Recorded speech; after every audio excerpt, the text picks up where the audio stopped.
देखो, हम तुम्हें नामदेव जी की कथा सुनाते हैं।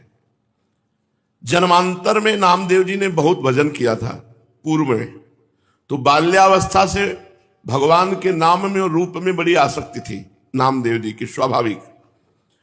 नामदेव जी का नाम पर अटल विश्वास था। बाल्यकाल से ही सर्वदा वो विठ्ठल विठ्ठल विठ्ठल, जय राम कृष्ण हरि, जय राम कृष्ण हरि, ऐसा जपते रहते थे नामदेव जी। उनकी जिह्वा निरंतर राम कृष्ण हरि विठ्ठला विठ्ठला विठ्ठला।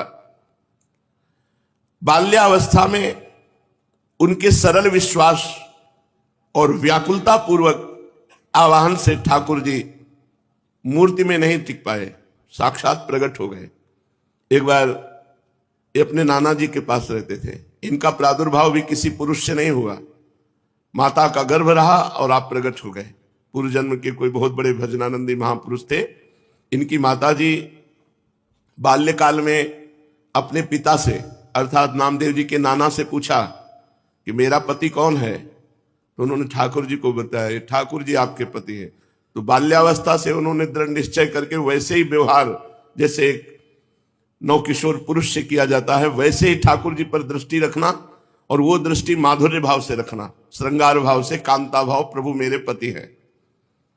जब ये नव युवती हुई तब इन्होंने प्रभु से कहा कि मेरी मांग है कि मेरे संतान हो अब आपसे, जब आप हमारे पति हो तो आप हमारे संतान प्रदान करें। तो अनंत ब्रह्मांड जिनके संकल्प से प्रकट हुए, उन्हीं भगवान के संकल्प से नामदेव जी महाराज गर्भ में आ गए।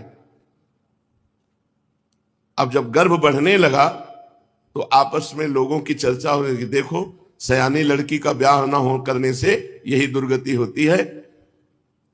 ये चर्चा नामदेव जी के नाना के कान में पड़ी। अभी नामदेव जी गर्भ में ही थे। उन्होंने बेटी को बुलाया और कहा, ऐसा तो हम कभी नहीं सोच सकते थे कि हम इतने महाभागवत ठाकुर जी की सेवा परायण, बच्चापन से तुम्हें धर्म की शिक्षा दी, तुम गर्भ कैसे धारण कर लिए, कौन है तुम्हारा पति? तो उनका, पिताजी आप नाराज मत होइए, जिनको आपने पति बनाया कि ये तुम्हारे पति हैं, उनके सिवा आज तक मैंने किसी को देखा नहीं, किसी को छुआ नहीं। ये गर्भ मैं भगवान को साक्षी करके कहती हूं कि भगवान का ही है, इन्हीं का दिया हुआ है। बड़े प्रसन्न हुए, बोले अब मुझे किसी की परवाह नहीं कि कौन क्या करता है। तब नामदेव जी प्रकट हुए, बचपन से ही विठ्ठला विठ्ठला विठ्ठला। अब नामदेव जी जैसे जैसे होश में आने लगे तो नाना जी को सेवा करते देखते ठाकुर जी की, श्याम सुंदर की।